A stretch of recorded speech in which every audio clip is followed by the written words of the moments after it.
Attendance తీసుకుంటున్నాను. Gangs Vishwak రాలేదు. మరి వచ్చి కూర్చుంది ఆత్మ రత్న.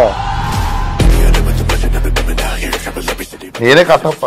He's a very soft person inside. He's like a teddy bear actually. ఇది క్యారెక్టర్ ఆఫ్ రాధిక కంటిన్యూడా అని ఒక డౌట్. చాలా మంచోడు ఏంటి మంచి మూడు అని చెప్పి ఎవరు అడిగింటారు. జెన్యూన్ గా నువ్వు ఉన్నప్పుడు నేను అలాగే మాట్లాడతాను కదా. ఒకవేళ కనుక ఎన్టీఆర్ గారి సినిమాని ఏదైనా రీమేక్ చేయాల్సి వస్తే which movie do you want to pick? నాలుగు. చైతు నన్ను అలా ఎందుకు చూసాడో కూడా నాకు తెలియదు ఇప్పుడు.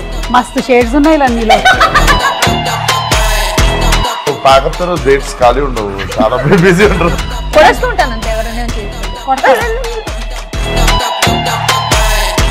రత్నాకి సుమ గారికి సిమిలారిటీస్ ఉన్నాయి. మీరు చెప్పినటువంటి డైలాగులు కాకుండా విశ్వక్ స్టైల్లో కొన్ని డైలాగులు ఏమైనా చెప్పేశాడా? నాకు కూడా మీరు వినొచ్చు కానీ వేయలేరు అది.